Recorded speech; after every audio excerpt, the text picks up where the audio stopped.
territoire de Césarée et Philippe, demanda à ses disciples, qui dit-on que je suis, moi, le Fils de l'homme? Ils répondirent, les uns disent que tu es Jean-Baptiste, les autres Élie, les autres Jérémie ou l'un des prophètes.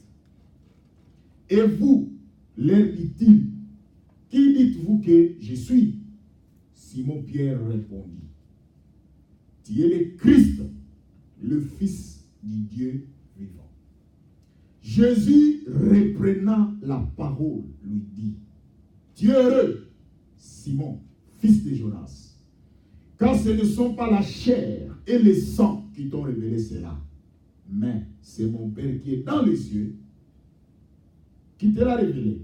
Et moi je te dis que tu es Pierre, et que sur cette pierre, je bâtirai mon église, et que les portes du séjour des morts ne prévaudront point contre elle.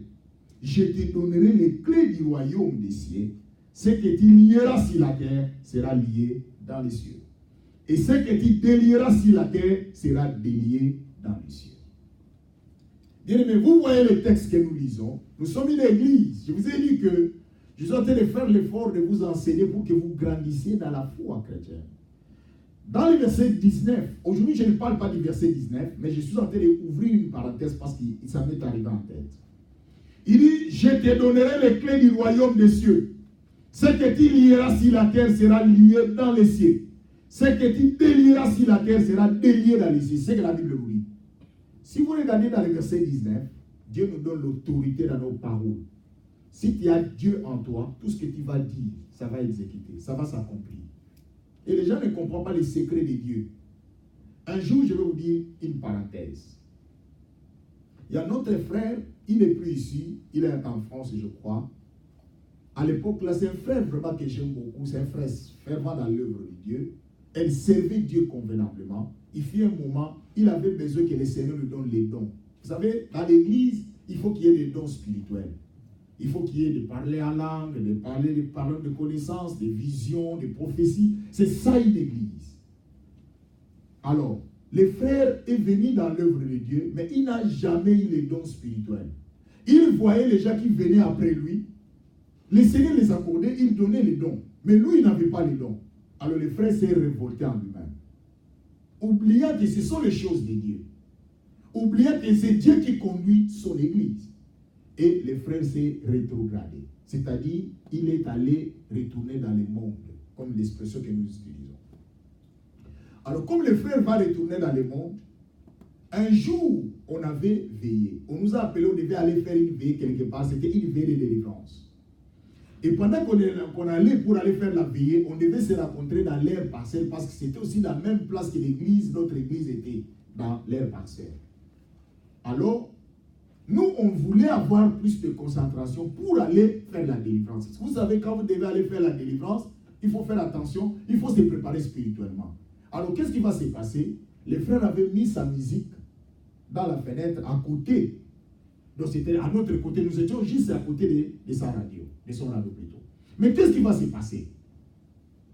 Les frères vont mettre la musique qui n'honore pas Dieu. Vous connaissez vous-même que nous avons toujours l'habitude de dire la musique du monde. Je sais pourquoi nous l'appelons la musique du monde. Quand même toutes les musiques sont de ce monde.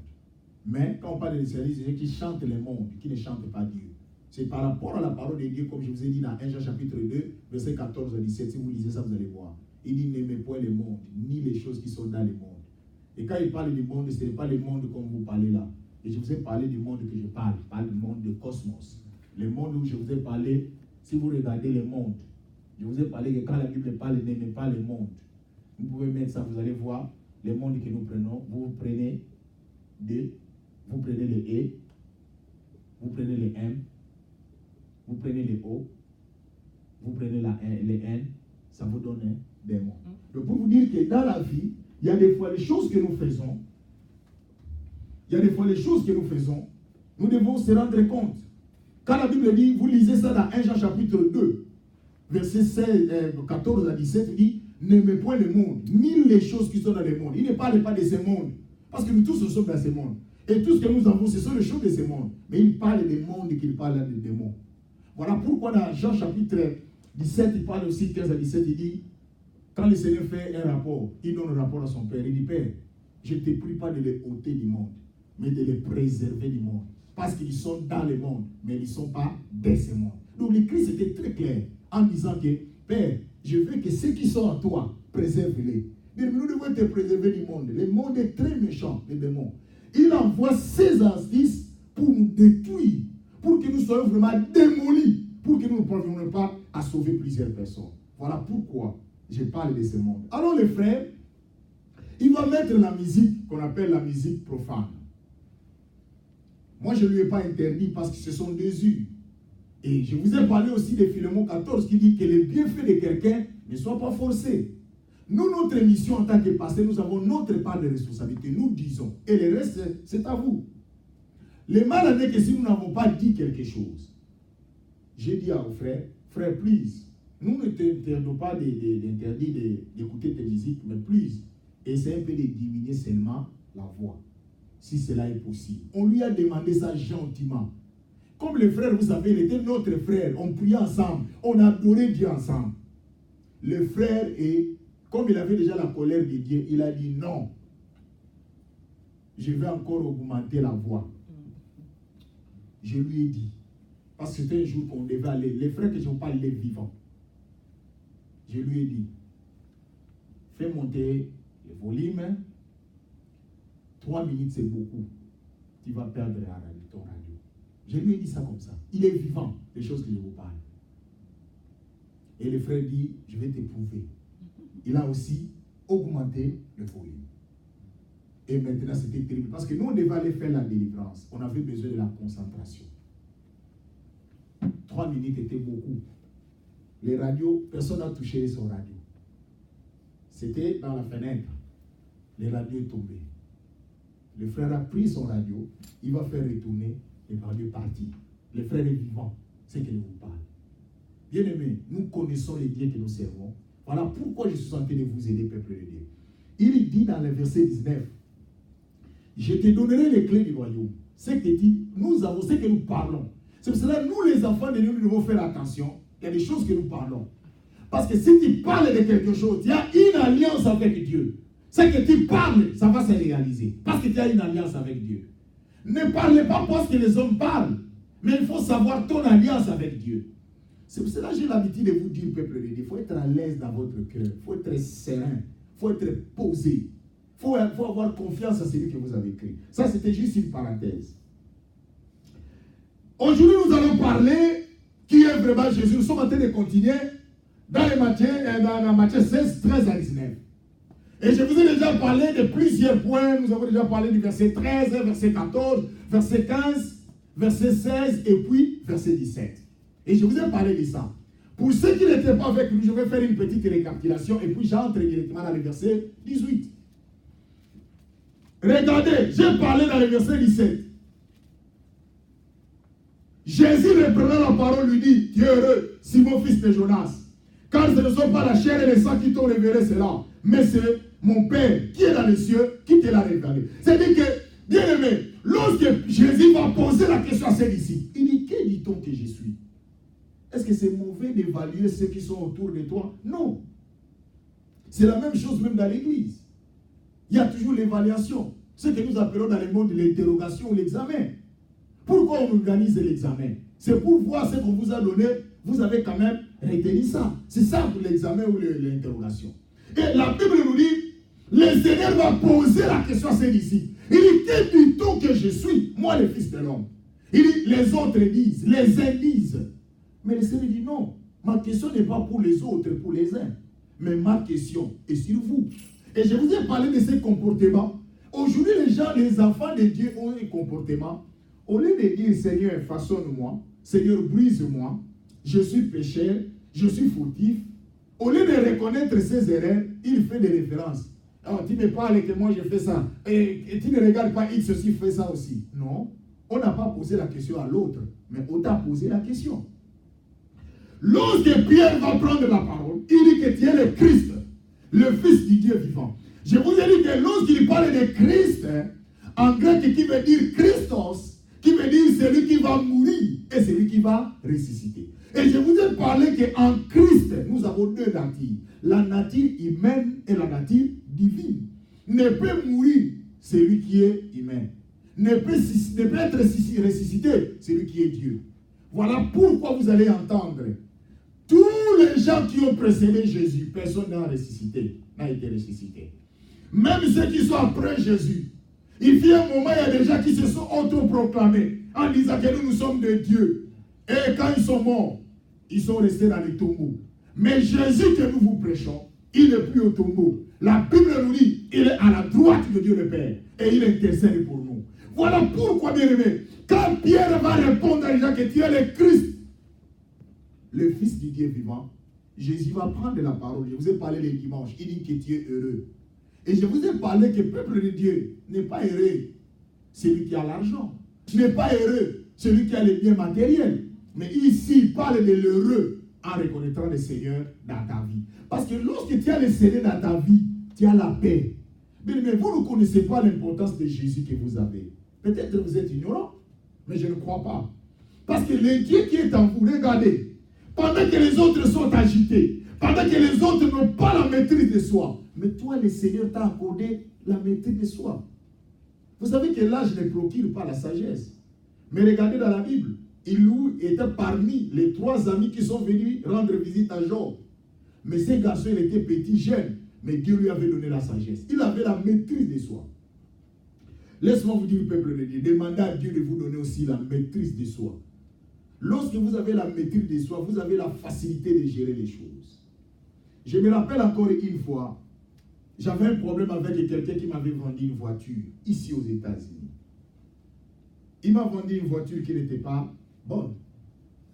Et je suis allé le voir pour lui dire que mon frère, ta voiture n'est pas bonne. Et le monsieur ne veut pas coopérer avec moi. Je lui ai demandé, nous pouvons faire ça entre nous, au lieu d'intervenir la police. Il n'a pas accepté. Et j'étais obligé d'appeler la police. Et quand j'ai appelé la police, je me rappelle encore, maintenant, nous étions devant la police avec lui.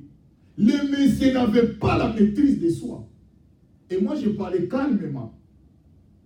Et j'ai aimé, la police, quand il va prendre la parole, il me dit, ce que j'ai aimé en toi, c'est ton attitude. Il dit que tu es tellement posé, à telle enseigne que la police comprend maintenant ma situation. Elle est en train de me proposer d'autres choses pour trouver la solution. Mais il y a des fois dans la vie, il faut avoir la maîtrise de soi.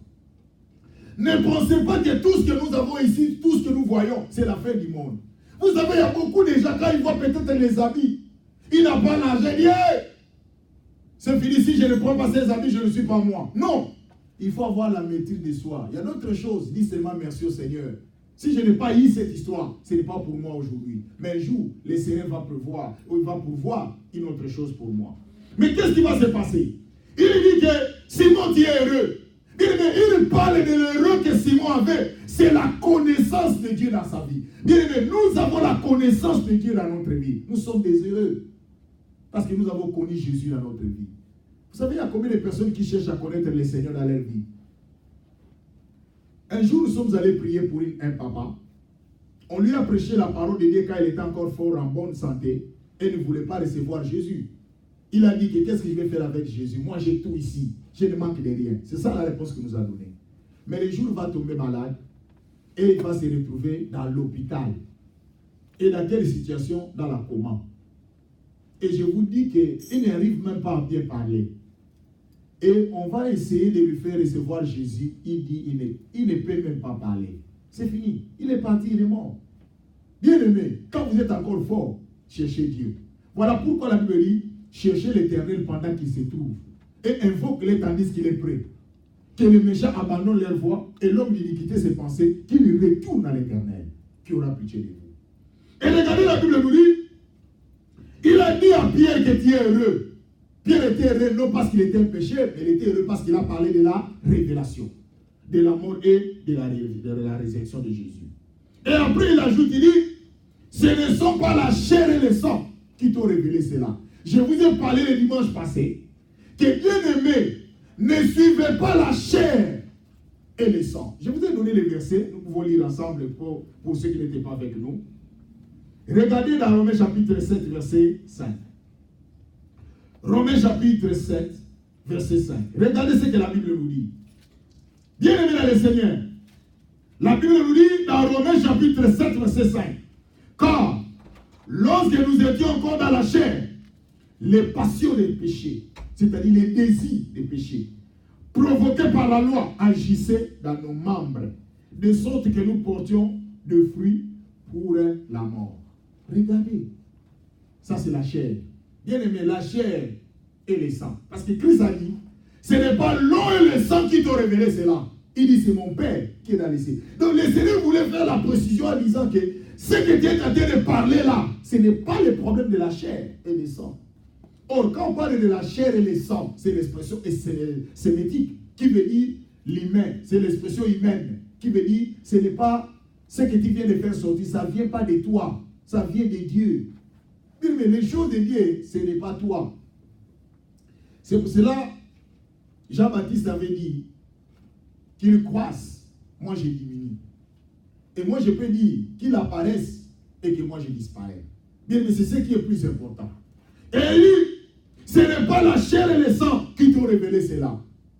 Mais il dit, c'est mon Père qui est dans les cieux qui te l'a révélé. Bien aimé, je suis en train de vous insister, ne laissez pas la chair diriger les choses de Dieu dans votre vie. Quand vous avez besoin de prier, la chair dit ne priez pas. Quand vous avez besoin de gêner, la chair dit, oh, mais pourquoi vous voulez gêner pendant qu'il y a des histoires, il y a la nourriture dans le frigo? Pourquoi tu veux gêner? Est-ce que tu as un problème avec les gens? Est-ce qu'il y a quelqu'un qui t'a payé de manger? C'est ça la chair. Mais il ne sait pas que lorsque vous gênez, spirituellement, vous devenez fort pour combattre les esprits. Regardez encore dans la Bible, dans 1 Corinthiens chapitre 15, verset 50. Ça c'est merveilleux. Regardez les textes bien aimés. 1 Corinthiens chapitre 15, verset 50. C'est que la Bible nous dit. 1 Corinthiens chapitre 15, verset 50. Il dit, ce que je dis, frère, c'est que la chair et le sang ne peuvent hériter le royaume de Dieu. Et que la corruption n'hérite pas l'incorruptibilité. Il parle de quoi? De la chair et le sang. Bien aimé, ton corps là, je vais vous dire une chose. Suivez-moi. Est-ce que vous savez que le jour que vous allez mourir, votre corps que vous avez là, le corps là que vous avez, ce n'est pas le même corps que vous allez ressusciter avec. Vous savez cela? Vous ne savez pas. Cela est écrit dans la Bible, ici. Le jour que nous allons mourir, là je parle de l'eschatologie, du retour du Christ.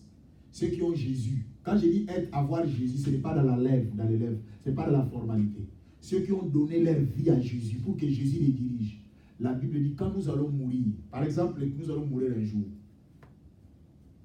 Malgré que tu es mort, la Bible dit ce jour-là, par le son d'une trompette, le Seigneur va vous faire ressusciter. Nous allons ressusciter.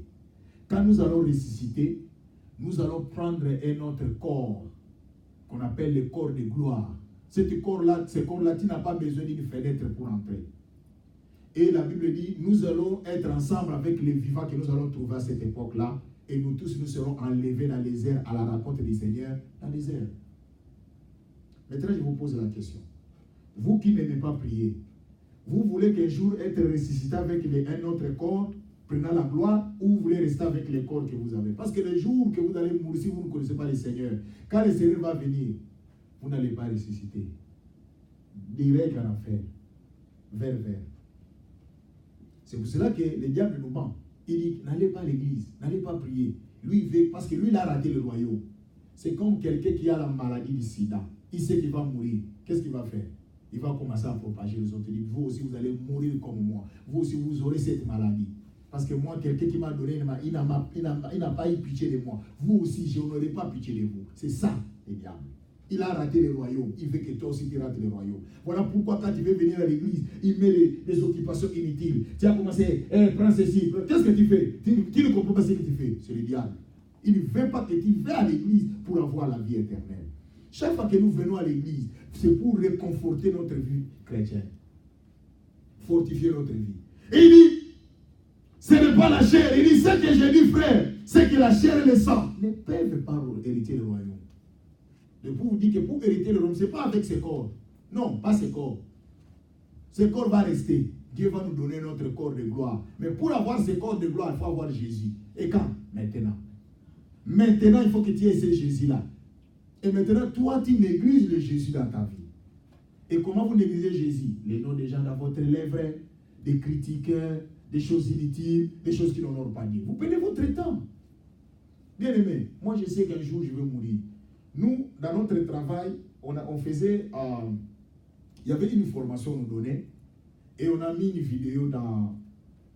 Je ne sais pas si je vais trouver des vidéos là. On est en train de montrer comment les gens, des accidents qui arrivent comme ça, les gens meurent. Bien aimé, j'ai eu pitié. Quelqu'un va être englouti dans la terre. Englouti. Il ne savait pas. Il est sorti dans sa maison. Il ne sait pas que quand il part, il ne va pas rentrer. Qui vous a dit que lorsque vous sortez, vous allez rentrer? C'est Dieu. Voilà pourquoi moi j'ai toujours l'habitude de dire, Seigneur, je ne sais pas où la mort peut me récupérer. Je vais être prêt. Qu'on ne vous trompe pas. Tout le monde veut rester en vie. Mais les situations de la vie, tu ne sais pas ce qui va arriver. On appelle ça les surprises de la vie. Je vous ai montré un jour une vidéo ici où il y avait un terroriste qui est en train de tirer à bout portant les gens comme ça. Je vous ai montré la vidéo. Et je vous pose la question, si toi aussi tu étais dans ces trains-là, tu meurs comme ça, tu vas à l'enfer. Mais pendant que tu étais là, tu as les amis, tu as un téléphone, tu as de l'argent, tu as les comptes dans les banques, tu as tout. Mais tu as tout laissé. Ta vie. Voilà pourquoi moi j'ai l'habitude de dire au Seigneur, Seigneur, je vais avoir mon argent, mais avec Jésus. Je vais avoir mes amis avec Jésus. Je vais avoir ma voiture, mais avec Jésus. Que tous ces éléments-là ne me séparent pas de toi. Parce qu'un jour, ça va rester. Et les autres qui vont prendre ça. Moi, je ne peux pas perdre ma vie pour les biens matériels. Regardez maintenant. Il a dit la chair et le sang. Maintenant, regardez dans 1 Corinthiens, plutôt dans Éphésiens, pour terminer la récapitulation. 1 Corinthiens chapitre 6, verset 12. Regardez ce qu'il dit. Bien-aimé Éphésiens plutôt, merci. Il dit, car nous n'avons pas à lutter contre la chair et le sang, mais contre les dominations, contre les autorités, contre les princes de ce monde des ténèbres, contre les esprits méchants dans les lieux célestes. Il dit, notre combat ici, ce n'est pas dans la chair. Dans la même vidéo, quand on regardait la vidéo, on a vu un garçon qui venait dans les couloirs. Le garçon est en train de marcher dans le couloir, il ne sait pas, il a vu seulement l'ombre. L'ombre comme ça, l'a fait pousser. Il est tombé, l'ombre va commencer à aller tirer. Dans des vidéos, comme ça, filmé par la caméra. Je vous pose la question, si vous n'avez pas Jésus, et je vous dis, toutes ces choses-là se passent dans les gens qui n'ont pas Jésus. Lorsque tu as Jésus en toi, il y a l'ange qui est avec toi, qu'on appelle l'ange protecteur. Il va te protéger. Mais cet ange-là a une condition. Tu ne peux pas vivre dans le péché pour qu'il soit avec toi. C'est ça les conditions. Voilà pourquoi dans l'église, nous interdisons les péchés. Nous interdisons les mal. Parce que nous voulons que l'ange-là soit permanent avec nous. Lorsqu'il n'est pas avec nous, c'est-à-dire les péchés viennent entrer dans notre vie. Il dit maintenant, car nous n'avons pas à lutter contre la chair et le sang. Mais notre combat n'est pas charnel. Notre combat n'est pas physique. Il dit, mais nous combattons contre les dominations, les esprits invisibles qui ne se voient pas. Pendant que vous dormez, dans l'autre passage des voisins, qu'est-ce que le diable fait? Il récupère les voisins. Je vais vous raconter une histoire. Il y avait une maman qui priait dans sa vie. Cette maman-là était vraiment fervente dans l'œuvre de Dieu. Elle a donné sa vie au Seigneur. Vous savez, il y a beaucoup de gens qui pensent que lorsque vous priez, cela veut dire que vous ne pouvez plus faire la fête, vous ne pouvez plus manger. Non, vous pouvez tout faire comme tout le monde le fait. Mais c'est seulement que tout ce que vous allez faire, que cela ne soit pas combiné avec les péchés. C'est tout. Mais vous êtes les responsables, vous savez qu'est-ce que les péchés. Et qu'est-ce qui va se passer? La maman avait les moyens, c'est une veuve. Son mari est mort. Il lui a laissé une grande maison avec des moyens que vous ne pouvez pas imaginer. Mais cette maman-là, elle ne s'était pas contentée avec ses moyens. Mais elle a donné sa vie au Seigneur. Chaque fois, cette maman-là, elle priait Dieu avant de dormir. Il dit, Seigneur, je laisse ma vie entre tes mains, je laisse cette maison, que tu me protèges et que tu protèges aussi mes enfants qui sont de partout. Il prie pour ses enfants et de partout. Et qu'est-ce qui va se passer? Il y avait des voleurs, vous savez vous-même, des voleurs, il y a des gens qui cherchent toujours à réussir dans les dos des autres. Il y avait des voleurs qui disent, oh, nous allons voler la maison où cette maman-là. Ça, c'était leur décision. Et quand ils faisaient leur plan, la maman ne connaissait rien. C'était une innocente. Elle ne connaît absolument rien. Mais c'est la même chose, ma soeur, mon frère. Quand quelqu'un tentait de faire des plans, des mauvais plans pour vous violer, pour vous voler, vous ne connaissez rien. Vous êtes innocente, vous ne connaissez rien. Les projets qui sont dans la tête d'une autre personne, seule la personne qui peut dévoiler cela, qui peut vous épargner. Mais c'est votre Dieu.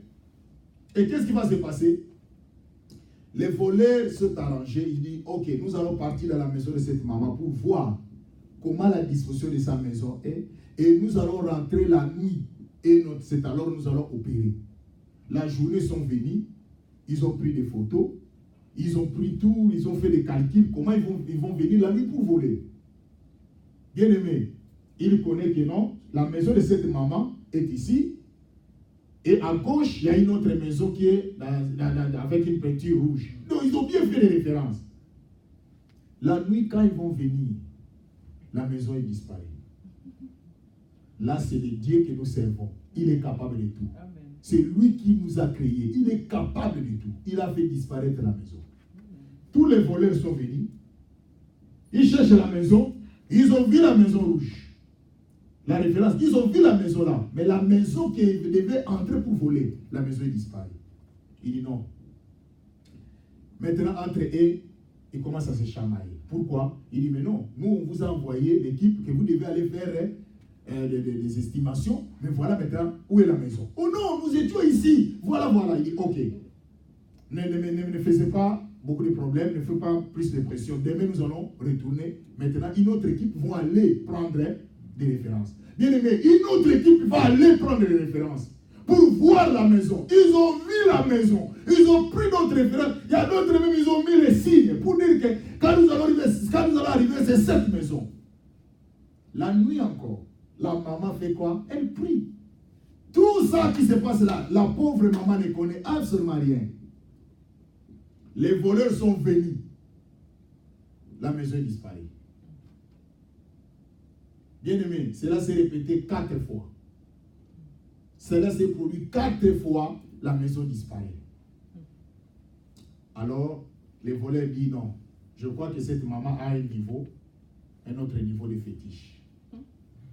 Parce qu'on ne peut pas imaginer, nous tous, nous sommes là, on condamnait les autres, la première équipe, la deuxième équipe, la troisième équipe, la quatrième équipe pour vérifier la maison. Maintenant, nous tous, nous n'avons rien à dire maintenant parce que moi, j'étais là-bas, toi aussi, nous tous étions là, mais maintenant, la maison ne se voit pas. Alors, qu'est-ce qu'on va faire? On n'a pas le choix. La 5e fois, nous devons encore aller. Mais cette fois-ci, nous n'allons pas voler. Mais nous devons encore aller pour la dernière fois. Nous sommes mis ils se sont entendus, nous n'allons plus voler. On va aller encore voir pour la 5e fois. Qu'est-ce qui va se passer? Et la 5e fois, ils ont vu la maison. Parce que leur décision, c'était quoi? Ils se sont mis d'accord, ils ne vont pas voler. Dieu a fait sortir la maison. Et ils ont dit, nous n'allons pas voler, mais on devait aller voir cette maman pour essayer de parler avec elle. Si elle peut nous parler son niveau de fétiche, parce que nous voulons aussi prendre ces degrés-là, parce que c'est un degré plus élevé, nous devons aussi prendre ça pour que nous puissions encore voler. Parce que cette maman a un niveau plus élevé. Elle fait disparaître la maison. Et quand ils sont arrivés, Dieu a fait grâce qu'ils voient la maison. Parce qu'ils ont pris la décision de ne plus voler. Et ils sont venus. Et la maman vit des gens dehors. Et les a demandé, qu'est-ce que vous voulez? Il dit, non maman, please. Nous savons que c'est la nuit. On ne va pas te faire du mal. Mais nous voulons seulement parler, causer avec vous. Please. Et la maman, Dieu a fait grâce et elle a ouvert la porte. Elle a fait entrer ces gens-là. Il dit, maman, nous sommes des voleurs tels que nous nous voyons ici. Ils se présentent, parce qu'il y a d'autres personnes qui pensent que c'est une promotion. C'est une profession. Et nous sommes des voleurs tels que nous nous voyons ici. C'est notre travail, nous vivons que de ça. Mais ici, là, nous ne sommes pas venus ici pour vous voler. Mais nous sommes venus seulement, maman, parler avec vous. Parce que nous avons vu que vous avez un niveau de magie qui est un peu élevé. Si tu peux nous aider, nous donner peut-être des adresses là où tu es entré, pour avoir ces fétiches-là. Comme ça peut nous aider pour bien voler. Parce que nous voulons encore faire grandir notre entreprise de voler. La maman dit quoi? La maison, on dit non maman, nous venons ici à 4 reprises parce qu'on voulait te voler. Mais la maison disparaissait. Donc on ne voyait pas la maison. Et on m'a dit oui, quoi? Donc ce sont eux qui sont en train d'informer maman. Il dit maman, la maison n'est plus là, la maison est partie. Maintenant nous voulons que tu nous donnes là les gris-gris là, ça va nous aider pour faire. Maman dit je n'ai rien comme gris-gris. Mais je me rappelle que j'ai quelque chose. Il dit quoi? Il dit Jésus. Et ces jours-là, ces gens ont cru à Jésus, ils ont donné leur vie à Jésus. Et mais laisse-moi vous dire, c'est le Seigneur qui peut nous protéger. Amen. Vous pensez que le diable sait que lorsque vous avez le Seigneur dans votre vie, vous êtes protégé. C'est pour ça que le diable a peur d'une seule chose, le Seigneur. Il empêche jour et nuit. Il ne veut pas que tu touches le Seigneur dans ta vie. Il ne veut pas que tu sois en contact avec le Seigneur. C'est pour cela qu'à chaque fois que tu veux aller prier, il met le dégoût. Il met la fatigue, il met des distractions, il commence à te donner des choses dans la tête, dans les pensées. Hey, tu ne sais pas qu'il fallait que tu fasses ça, il fallait que tu repasses tes amis, il fallait que tu mettes tes amis dans les laundries. Il commence à te mettre des histoires là. Oh, tu as tout le temps de faire ça après la prière. Mais il te donne, il dit, fais ça maintenant. Tu ne sais pas que si tu ne fais pas ça maintenant, une autre personne va te précéder. Il va te précéder. Non, c'est le diable. Bien aimé, il dit, nous n'avons pas lutté contre le sang et la chair, mais contre les dominations, contre les autorités, contre les peuple de ce monde des ténèbres, contre les esprits méchants. Quand les gens nous voient venir prier ici, ils disent, vous aussi avec les démons, avec les démons, avec les démons. Où sont les démons? Ah, où sont les démons? Pour nous, pas de problème. Nous allons persévérer à prier. Mais le jour que les démons vont vous récupérer, c'est vous qui serez là la première. Vous ne connaissez pas ces gens-là? Est-ce que vous n'allez trouver personne? Tout le monde s'est occupé. Toi là, on commence à t'étrangler là. Et je me rappelle encore, il y avait quelqu'un qu'on a étranglé la nuit. Il dit, au nom de Jésus, il est là, étranglé. C'est les démons. Les démons n'ont pas pitié de toi. Un seul objectif, de te supprimer la vie. Regardez, il dit que ce n'est pas la chair et le sang qui t'ont révélé. J'ai parlé de la chair. Laissons la chair loin de nous pour servir le Seigneur convenablement. Et il dit, c'est mon Père qui te l'a révélé. Bien aimé, je vous ai parlé aussi de la révélation. Lorsque vous n'avez pas la révélation du Christ dans votre vie, vous êtes les malheureux. Et la Bible dit, car le Seigneur l'Éternel ne ferait ça révéler son secret à ses serviteurs. Nous avons besoin de la révélation de Dieu chaque jour, chaque minute, chaque seconde. Il dit, Seigneur, j'ai besoin que tu te révèles à moi. Bien aimé, chaque fois que nous marchons, nous avons besoin de la révélation de Dieu. Vous savez la révélation de Dieu? Je vous ai parlé d'un témoignage ici. Je voulais faire un voyage pour aller quelque part où je prends une place. J'étais devant. J'ai vu un bus. J'ai entré. J'ai pris une bonne place. J'ai entendu une voix me dire, descendez. N'entrez pas dans ce bus ici. J'ai dit, mais Seigneur, ça c'est quoi encore? Il dit, descendez dans ce bus ici. Bien aimé, vous savez les chargeurs dans notre pays, quand ils m'ont vu changer d'avis, il dit, mais toi tu es un fou. Nous t'avons trouvé une belle place. Tu restes là-bas, tu es bien confortable et tu descends. Je dis, je descends, je vais prendre un autre bus. Parce que j'ai entendu le Seigneur. Et ce bus-là était rempli avant nous et c'est parti. Et nous ne sommes pas, je suis témoin vivant. Et nous sommes allés après eux. Et on venait là, et nous avons vu, quand on venait dans un village, on a vu beaucoup de gens. Et nous nous sommes arrêtés. Et quand nous sommes arrêtés, on a vu les bus là que j'entrais là avant. C'est tourné, tout le monde sont morts. Moi, je vis déjà comme ça. Je suis un témoin vivant. C'est pour ça que j'ai toujours l'habitude de vous dire, pourquoi vous ne vous posez pas la question à d'autres personnes? Pourquoi toi, dans ta vie, tu sers toujours Dieu? Mais posez-vous aussi la question, non? Souvent, nous posons déjà des questions. Et je t'ai vu avec cette robe-là. Où tu l'as acheté? Là, vous êtes facile à demander. Mais jamais vous n'avez déjà posé la question à quelqu'un. Mais je te vois te donner toujours, tu es toujours soucié, tu as toujours l'amour de Dieu dans ta vie. Pourquoi? Quel est ton secret? Quel est le problème aujourd'hui? Vous ne posez pas les questions là. Mais posez des questions, les gens vont vous parler, non? Nous avons cru à Dieu bien-aimé. Moi, j'appelle Jésus ma dernière cartouche. Je l'appelle ma dernière cartouche. Vous savez, cartouche, dans la guerre, tu as déjà tout utilisé comme les cartouches. Tu restes qu'une seule cartouche. Et maintenant, il y a des ennemis qui sont là-bas. Cette cartouche-là qui peut te sauver la vie, c'est notre Jésus. Voilà pourquoi j'ai l'habitude de dire, Jésus, tu es ma dernière cartouche. Je n'ai plus rien. Tout le monde ne veut pas de moi. Tout le monde veut ma mort. Tout le monde veut qu'il me voie tomber. Mais Seigneur, tu es ma dernière cartouche. Je vais m'accrocher à toi. Voilà pourquoi j'ai toujours l'habitude de dire aux gens, moi je peux être là, vous parlez, vous critiquez, vous faites tout. Je ne bouge pas. Je n'ai pas un contrat avec vous. J'ai un contrat avec Jésus. C'est comme ça que je veille dans ma vie.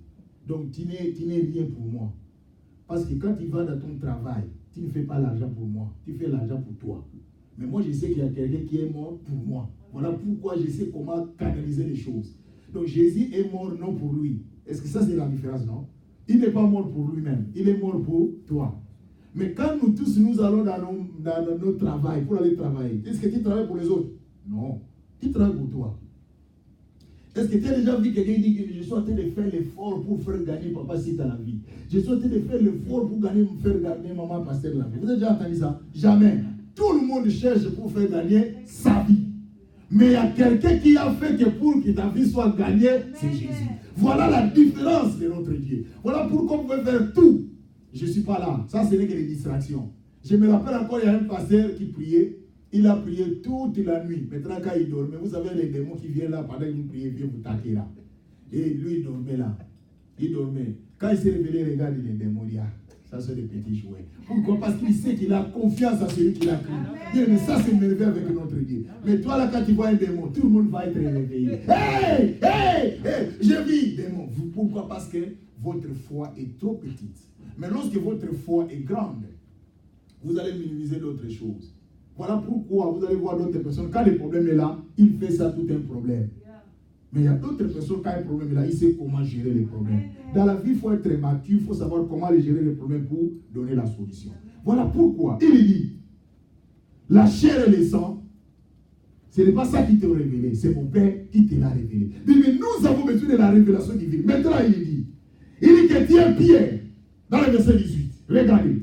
Et moi, je te dis que tu es Pierre, et que sur cette pierre, je bâtirai mon église.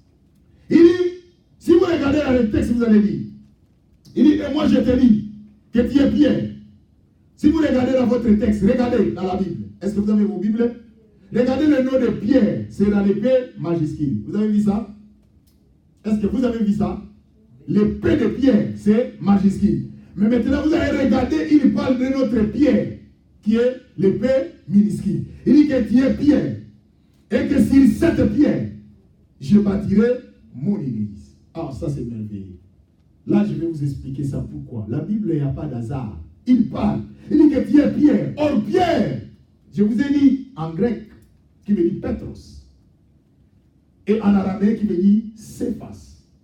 Il dit que tu es Pierre.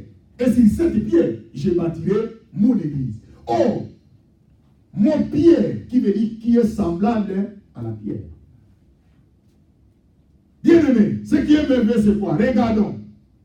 Il dit que tu es pierre. Sur cette pierre, je bâtirai mon église.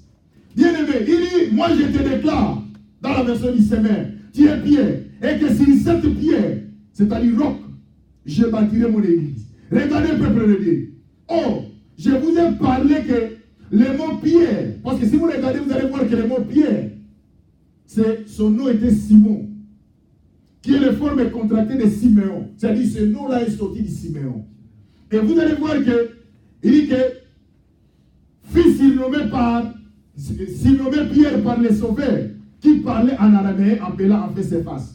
Ce qui traduit en grec par Petros, ou en français par Pierre. C'est-à-dire que vous allez voir, donc Pierre, qui veut dire Petros, et en grec, Petros est en araméen qui veut dire Céphas. Parce que le Seigneur parlait l'araméen.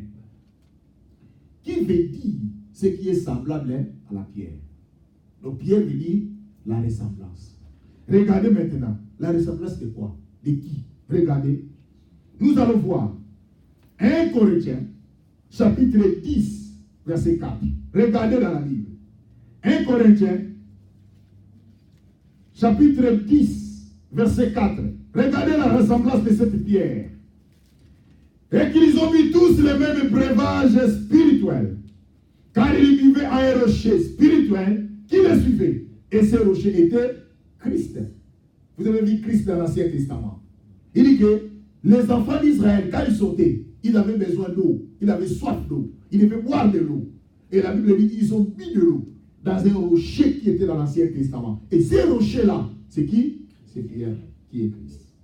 Cette pierre-là, c'est Christ. Donc, Christ aussi, c'est la pierre. Regardez encore, ce n'est pas encore fini.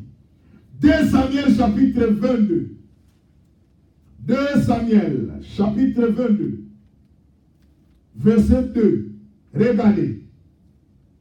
2 Samuel chapitre 22, verset 2. Il dit, l'Éternel est mon rocher, ma forteresse, mon libérateur. L'Éternel est mon rocher.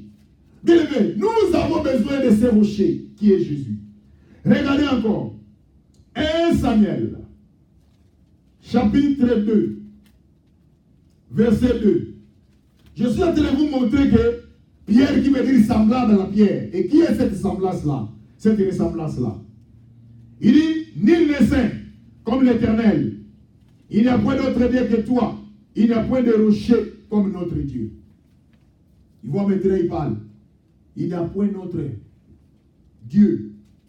Il dit, nul n'est saint comme l'Éternel. Il n'y a point d'autre Dieu que toi. Il n'y a point de rocher comme notre Dieu.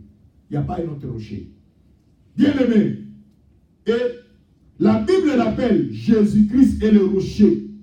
Il est encore appelé la parole. Jean chapitre 1, verset 1. Jean chapitre 1, verset 1. Écoutez ce que la Bible nous dit. Au commencement était la parole. Et la parole était avec Dieu. Et la parole était Dieu. Il faut être semblable à la parole, qui est le rocher Christ. Et pour terminer, Apocalypse chapitre 19, verset 3. Apocalypse chapitre 19, verset 3. Regardez. Il dit, seconde fois, Alléluia.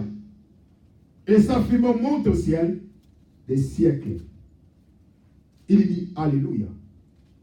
Voilà pourquoi, peuple de Dieu, vous savez quand on dit Alléluia à l'église, cela veut dire qu'on fait monter le fumée. C'est que les gens ne savent pas. Quand on dit Alléluia, vous êtes en train de faire monter la gloire de Dieu. Voilà pourquoi les diables n'aiment pas que vous parliez Alléluia. Mais notre problème plus c'est le verset 13, pas le verset 2. Voilà, c'était juste une parenthèse. Regardez dans le verset 13. Il dit, il était revêtu de vêtements teints de sang. Son nom est la parole de Dieu. Qui a été revêtu de vêtements teints de sang? C'est Jésus. Son nom c'est la parole de Dieu. Bien aimé, je suis en train de parler que Pierre, qui me dit ce qui est semblable à la pierre. Or, semblable à la pierre, c'est Jésus. Regardez maintenant, pour terminer aujourd'hui ces points, regardez si maintenant, dans 1 Jean chapitre 3, 1 Jean chapitre 3, verset 2. 1 Jean chapitre 3, verset 2. Bien-aimés, nous savons maintenant, enfants de Dieu, nous sommes maintenant enfants de Dieu. Ce que nous serons n'a pas encore été manifesté.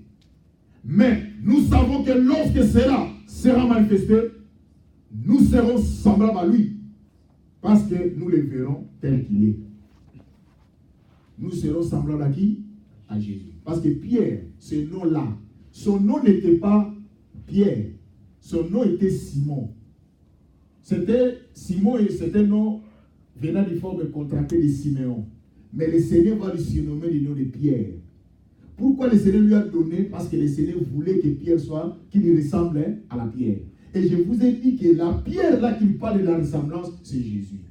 Et je vous ai montré des versets bibliques que Jésus aussi, c'est lui le rocher. On l'appelle aussi Ebenezer, le rocher de secours. C'est lui qui est notre secours, Jésus-Christ. Et maintenant, la Bible nous dit que nous qui suivons le Seigneur, nous devons être semblables à lui. Et je vous ai donné un verset qui dit dans 1 Corinthiens, plutôt dans 1 Jean 3, 2, il dit, bien aimé, ce que nous serons demain n'a pas encore été manifesté. Mais cela va se manifester lorsque nous serons semblables à qui? À Jésus. Je vous pose la question, vous ressemblez à qui? Est-ce que vraiment vous ressemblez à Jésus? Regardez vos vies, regardez vos comportements. Vous ne ressemblez pas au Seigneur. Si on regarde votre vie, on regarde le Seigneur, il y a une différence. C'est comme on fait placer les jumeaux là-bas. On prend l'autre jumeau, on prend, on dit, vous êtes des jumeaux. Même si vous présentez les gens, parce qu'il y a aussi des faux jumeaux. Mais je parle, quand vous présentez, vous regardez du haut. Même les gens disent, mais pourquoi tu nous parles que ce sont des jumeaux? Parce qu'il n'y a pas une ressemblance. Nous devons nous ressembler à Jésus. C'est-à-dire que notre vie va se conformer avec le Seigneur. Voilà pourquoi la Bible dit, vous verrez de nouveau la Malachie, entre la différence, entre ceux qui me servent dans la vérité et ceux qui ne me servent pas dans la vérité. Bien aimé, le temps est arrivé. Je suis en train de parler qui est vraiment Jésus. Est-ce que vous ressemblez au Seigneur? Quand je parle de la ressemblance, ce n'est pas de la morphologie. Je ne parle pas de ton visage, mais je parle de la ressemblance des choses de Dieu. Il faut qu'on voie parmi nous l'amour. Il faut qu'on voie parmi nous la grâce. Il faut qu'on voie parmi nous les œuvres de Dieu parmi nous. Mais pourquoi parmi toi qui es enfant de Dieu, tu as la haine, tu as la jalousie, tu as l'orgueil qu'on ne peut pas imaginer. Mensonge, égoïsme. Vous pensez que ça sont des choses de Dieu? Non. Vous savez, il y a des égoïstes, et quand ils donnent même quelqu'un de l'argent, il va aller regretter après. Il te donne de l'argent, mais comment ça se fait? Mais qu'est-ce qui m'a poussé pour donner? C'est ça le symptôme de l'égoïsme. Mais le problème, c'est quoi? Nous sommes de Dieu, nous devons nous ressembler à Jésus. Il faut qu'on voie à nous les œuvres de Jésus. Vous êtes à l'église, mais parmi vous, vous avez des ennemis. Vous êtes à l'église, parmi vous, vous avez des querelles. Parmi nous, vous avez des problèmes. Parmi nous, mais est-ce que nous sommes des dieux? Non. Nous ne sommes pas des dieux. Parce qu'il parle de Pierre. Il dit que tu es Pierre.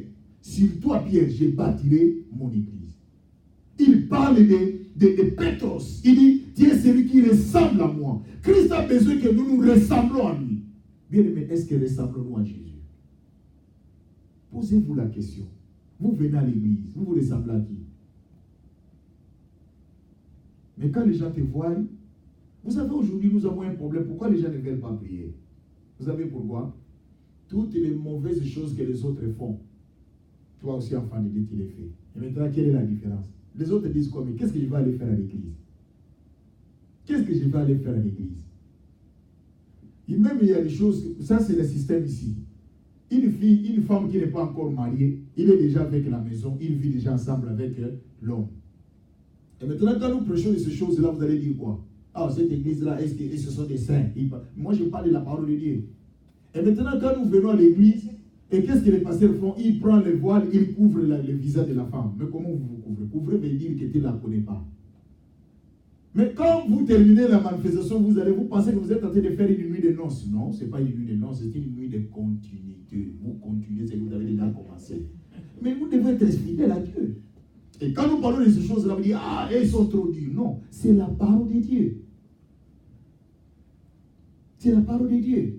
Oh non, c'est le système ici. On ne vous a pas interdit, vous pouvez être ensemble, mais celui qui est à gauche, toi à droite, ça on ne l'interdit pas. Mais vous, non, vous faites déjà comme si vous êtes déjà mariés. Et maintenant, quand vous nous réunissez maintenant, pour faire quoi? Oui, pour vous marier, pour se mettre maintenant tout à l'ordre. Oui, gloire à Dieu. Mais il faut qu'on mette aussi tout aux yeux de tout le monde. Mais vous faites voir tout le monde comme si elle est venue à gauche, vous êtes venu à droite et vous êtes raconté. Non, vous venez de sortir de la même maison. Moi, je me rappelle encore quand je faisais l'émission à la télévision, on me pose la question d'un journaliste. Il me dit, quand je termine à parler, il dit, mais pasteur, maintenant, est-ce que tu as quelque chose de donner ou dire des salutations à d'autres personnes? Je commence à donner des salutations et le journaliste, elle n'a pas entendu le nom de ma femme. Il me pose la question, mais pasteur, mais pourquoi tu n'as pas donné la salutation à ta femme? Je dis, mais comment je vais donner? Parce qu'avant de venir, c'est elle qui m'a préparé tout ça. J'ai mangé, ça c'est quoi ça? Mais j'étais avec elle avant de venir ici. Je donne à ces gens-là que je n'ai pas tout vu. Et ces gens-là, je ne les vois plus. Mais elle, c'est elle qui m'a tout préparé quand je suis arrivé ici. Maintenant que je vais donner cette chose, ça c'est quoi ça? Il était très calme, il dit, mais ça c'est quel genre de pasteur? Non, soyons sérieux par rapport à des choses que nous faisons. Mais parce que les gens, c'est comme c'est un système. J'ai salué ma femme, parce que les gens veulent voir que tu l'as salué. Non, il faut mettre les choses. Tu veux que les gens les sachent. Non, il faut mettre les choses. Parce qu'avant de venir, j'étais avec elle. Je vais saluer pourquoi. Nous allons fermer nos yeux et nous allons prier. Peuple de Dieu.